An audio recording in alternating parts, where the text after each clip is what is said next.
Mirë, pas hapësirës publicitare ne do të ndalemi në tematika kulturore. Do të flasim për 20 vitet e polifonisë shqiptare në UNESCO. Do të shkojmë pa humbur kohë në një lidhje të drejt për drejt me ekspertin e trashëgimisë kulturore, njëherës drejtorin artistik i shoqatës kulturore Gura e Picarit, me Shkëlqim Guçën. Mirëmëngjes dhe faleminderit. Mirëmëngjes nga Gjirokastër, nga Qendra e Polifonisë Shqiptare. Të falenderoj shumë që je në këtë lidhje të drejt për drejt. Faleminderit dhe juve që më intervistoni në këto ditë kaq të shënuar. Ditë të shënuar dhe çfarë ka ndryshuar për polifoninë shqiptare që nga futja e saj në UNESCO? Polifonia shqiptare kuptohet që ka lindur bashkë me shqiptarin që e këndoi këtë këngë dhe përfundimisht u evidentua aq e rrallë sa UNESCO qendra e saj në Paris mendoi që ta quante këtë si një yll të rrallë në qiellin e trashëgimisë kulturore botërore. Kjo lloj trashëgimie gojore dhe shpirtërore për njerëzimin në tërësi është një vlerë aq e rrallë sa nuk ka vend tjetër që të ngjajmë me të. Polifonia shqiptare e cila interpretohet, këndohet, lëvrohet, hulumtohet ndër breza, prek pjesën juglindore të Shqipërisë. Nëse ne flasim për polifoninë këtu në Trevën jugore, vijmë nga aktivitete të ndryshme për arsye se viti 2005 startoi duke i dhënë një status shumë të rëndësishëm polifonisë shqiptare. Dhe duke pasur këtë lloj statusi që prej atëherë ka marrë kthes përmirësimi për arsye të degradimit të disa viteve të polifonisë apo të folkut në tërësi. Kështu që ky lloj statusi e bëri polifoninë shqiptare, sidomos këtu ku ne jetojmë dhe veprojmë me grupet, me shoqëritë, me ansamblet folklorike, të ndryshoj jo vetëm në formën e saj, por dhe në brendi, që do të thotë vështirësitë për të grupuar apo për të zgjedhur elementin bazë i cili do të interpretojë atë vlerë të trashëguar nga prindërit, gjyshërit dhe stërgjyshërit, ishte dhe mbetet e vështirë, por statusi, siç thash, ka kriteret e shënuara, që do të thotë hulumtimi burimor, krahinor, i cili duhet të respektohet. Asa respektohet është tjetër gjë. Problemi është dhe vazhdon. Por, gjithsesi, polifonia në tërësinë e vet ka filluar të futet në hullinë e saj për ta interpretuar në këngët e në valle, sepse polifonia nuk ekziston vetëm në grup, por dhe në valle, sepse dhe në valle këndohet, janë vallet e kënduara. Kështu që ka një lloj ndryshimi me statusin, me dhënien e këtij medaljonit të artë polifonisë shqiptare. A ka projekte konkrete që kanë lindur si pasojë e këtij statusi ndoshta që prej 20 vitesh? Patjetër që UNESCO i ka në vëzhgim të gjitha ato vlera që ajo verifikon, që përcakton, dhe nëse këto vlera vazhdojnë degradimin, do të thotë që deri këtu e ka vlerën kjo vlerë. Por pikërisht janë institucionet, janë shoqëritë kulturore që e bëjnë të kërkojnë projektet e duhura, sepse është e pamundur që mbi baza vullnetare ky lloj folku, kjo lloj vlere e trashëgimisë kulturore shqiptare dhe botërore të mundet që të vazhdoj rrugën e saj apo të gurgulloj si rrjedha e lumit, nëse duam ta vazhdojmë apo ta transmetojmë këtë. Kështu që projektet e ndryshme nëpërmjet donatorëve dhe institucioneve shqiptare, sidomos nga qendra veprimtarive kulturore, ka bërë që hera herës të ketë projekte, por në këto projekte nuk përfshihen të gjitha grupet apo shoqëritë kulturore. Kjo për arsye se do duhej më shumë të kishte festivale lokale a rajonale, sepse ai kombëtari dihet tashmë ka marrë atë vulën e përjetshme dhe do të vazhdoj. Pra, ka projekte të vogla të cilat patjetër duhet të shtohen, sepse grupet folklorike, grupet polifonike janë duke u shtuar. Se sa vlerë kanë ato, atë e dinë specialistët. Dhe këtu qëndron problemi, se në këto projekte mund të fitojë një grup i cili nuk e ka vlerën e dur të paktën të menaxhimit, se jo të gjithë mundet ta bëjnë këtë punë, mund të kenë dëshirë, por ka një status, ka një kriter, për arsye se jo të gjithë e njohin mirë rrënjën dhe degën e polifonisë shqiptare. Dhe është sot polifonia në rrezik zhdukje, pra nisur ndoshta edhe se si e sheh ose a kanë interes brezat e rinj për polifoninë? Është shumë e vërtet, ne mund të konstatojmë që brezi që e këndon polifoninë deri në këtë moment që po flasim, janë mosha të paktën mbi 40 vjeç dhe lart. Te këtu kemi grupe të reja këtu në Gjirokastër, janë krijuar edhe për arsye të stimulimit dhe të kërkesës tonë në për institucione siç janë Qarku apo Bashkia, që është krijuar një grup polifonik te Qendra Kulturore e fëmijëve Fato Berberi, por është shumë pak për arsye se polifonia, nëse dikur është kënduar nga të gjithë në banesat e tyre familjare, fisnore dhe shoqërore, apo kam parasysh fazat që për përgatitjen e festivalit folklorik kombëtar, dikur në momentin që përfundonte festivali folklorik kombëtar, grupi i punës nga lart poshtë apo nga poshtë lart fillonte ulumtimin në bazë, sepse nuk mund të bësh dot një festival folklorik me këngë dhe valle që janë kënduar edhe në festivalin e parë. Festival do të thotë të kesh në brendësi të tyre elementin bazë të ri të gërshetuar me atë të vjetër, ulumtimin e tekstit, të variacionit dhe formati që ti do të paraqesësh në mënyrën e interpretimit, pra ka disa kritere. Dhe elementi i ri, siç thatë ju, elementi i ri po gjendet me shumë vështirësi. Element ka, por jo element të talentuar, sepse janë kriteret. Vokali është baza kryesore, statura, kuptohet, interpretimi, variacioni, dhe kështu që kemi shumë vështirësi në gjetjen e elementit bazë për grupet folklorike polifonike. E qartë. Dhe përveç kësaj vështirësie, a ka ndoshta transformime të papranueshme të polifonisë shqiptare? Që do të thotë ndoshta edhe modernizim i tepruar i saj kur dalim dhe e transformojmë ndoshta, nuk e di. Si e shikoni ju ndër vite? Ashtu si shoqëria kalon nga një fazë në tjetër, ngjarjet e ndryshme historike, por dhe politike ndryshojnë edhe mënyrën e formatit të jetuarit dhe të vepruarit. Kështu që dhe polifonia është vlerë shoqërore dhe si e tillë dhe ajo ndryshon nga koha në kohë. Nga koha, okay.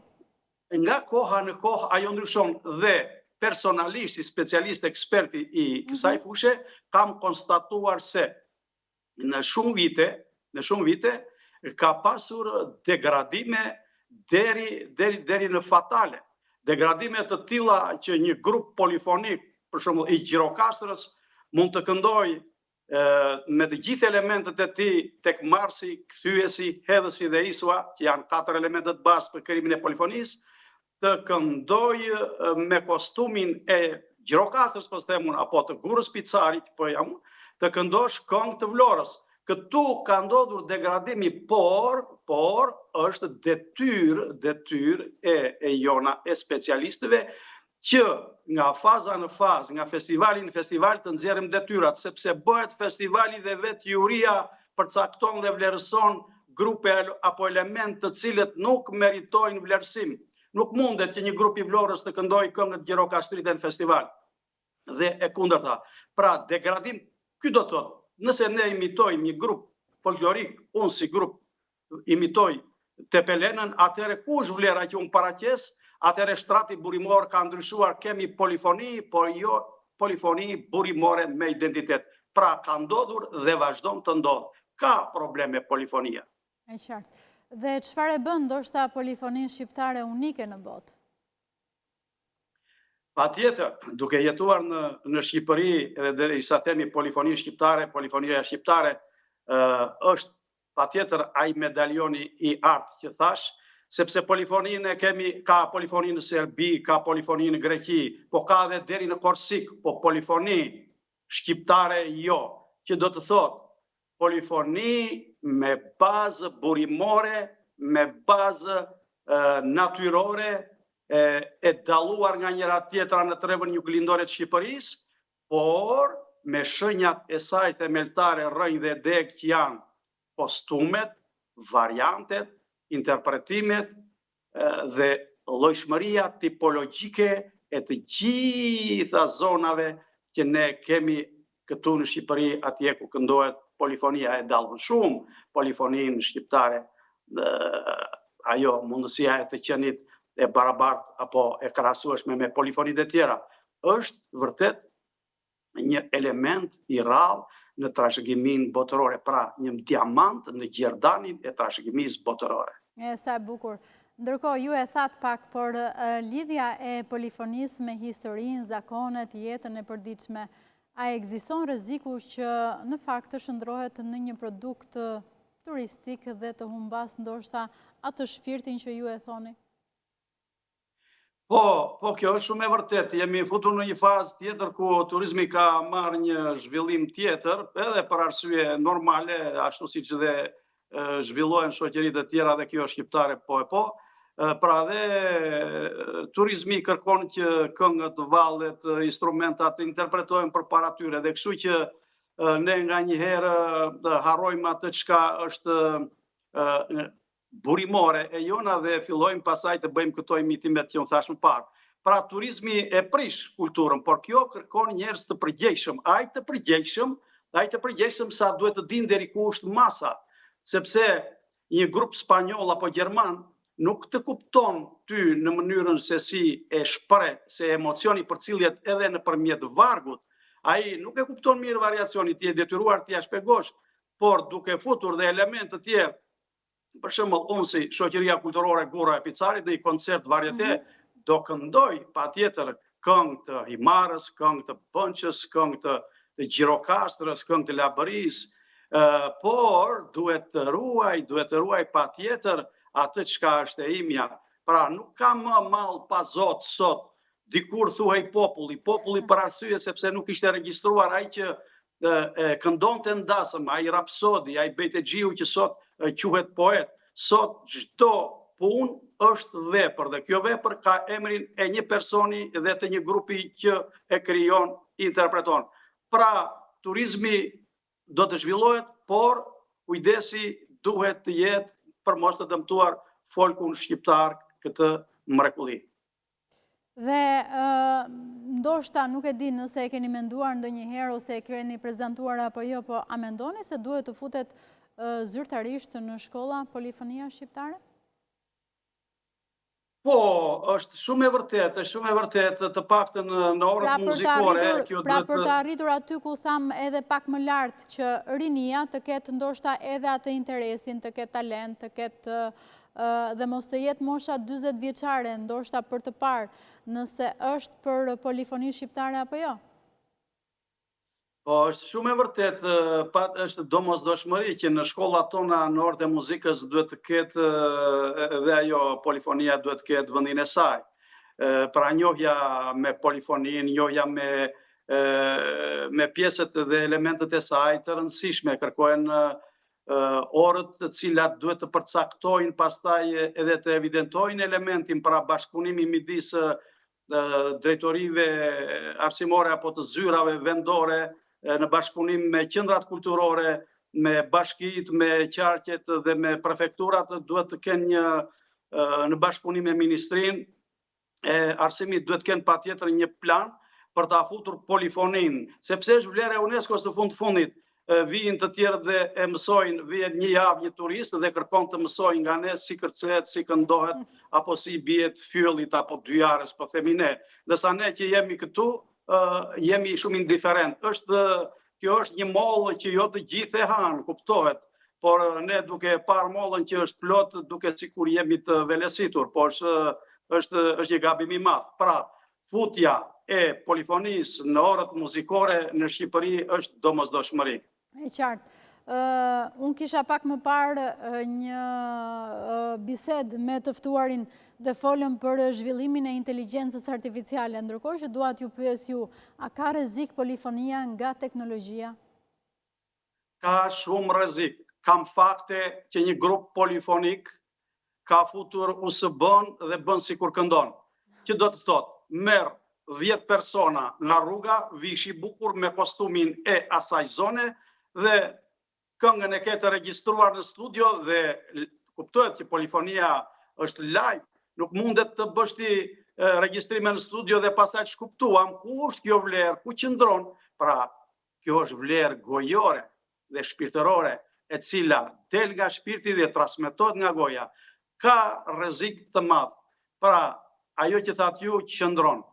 Por kuptohet në raste shumë të rralla. Kjo për raste emergjente, hajde se na duhet një grup dhe këtë grup duhet ta nxjerrim patjetër, po nga që nuk ka bërë një provë ky grup, apo nuk ka elementet kryesor marsin, kthysin dhe ecin, sot është bërë e vështirë për të gjetur edhe isot ata që bëjnë atë vellon që veshën grupin, se pa atë nuk mund të ekzistojë polifonia. Kuptohet që polifonia shqiptare ka elementet bazë mars, kthys, hedhës, por duke i munguar njëri, ajo nuk mund të quhet polifoni, pra kënga shumë zërshe. Kështu që ajo inteligjenca artificiale edhe në polifoni, ashtu si kudo në të gjitha proceset jetësore ndikon për keq. E qartë. Ndërkohë, ju keni patur aktivitetet të shumta për 20 vjetorin e polifonisë shqiptare në UNESCO dhe besoj që edhe në ditët në vijim do keni po aq aktivitete sikurse deri ditën e sotme. Nuk e di nëse mund Kuptohet, Gjirokastra ka një javë që vazhdon në aktivitetet folklorike. Prandaj thash, sepse edhe gjatë komunikimit që kemi pasur mbrëmje së bashku e folëm që ishit në aktivitet. Për festat e nëntorit, nuk e di nëse si e keni agendën, nëse keni aktivitete, nëse jeni të thirrur diku apo jo, dhe gjithsesi do isha shumë e gëzuar nëse do bëni diçka në këtë transmetim direkt, nëse mundeni, edhe pse se keni grupin. Në rastin e festave të nëntorit, ne do të komunikojmë, por le të themi ajo dita e djeshme për ne ishte një ditë e veçantë për arsye sepse ne interpretuam në skenën aty ku ishin shumë grupe të cilat edhe ato kanë vlerat e tyre, këngë dhe valle polifonike, kështu që ne kishim nderin të përcjellnim këto vlerat i transmetonin përpara spektatorëve Gjirokastrit, ashtu siç dhe e meriton Gjirokastra në fundit sepse është epiqendra e festivaleve folklorike kombëtare. Kështu në vazhdim ne do të kemi aktivitete të tjera, jo vetëm me institucionet, po dhe me agjensitë turistike siç përmendët ju, duke ruajtur atë identitetin ton zonal, rajonal dhe kombëtar. Ne do të komunikojmë patjetër dhe nëse do të kishim një variant për të kënduar, por dhe nëse nuk do të isha unë duke kënduar, unë do të kem rastin që të lidhemi përsëri me ju. E qartë, pra nuk mundeni në këto momente? Në këtë moment, çfarë doni të këndoj unë? Po, do kisha shumë dëshirë. Po, unë më mirë këndoj se sa flas. Jo, edhe keni folur shumë bukur, gjithsesi kënaqësit ju dëgjoj të paktën. Nëse mundeni.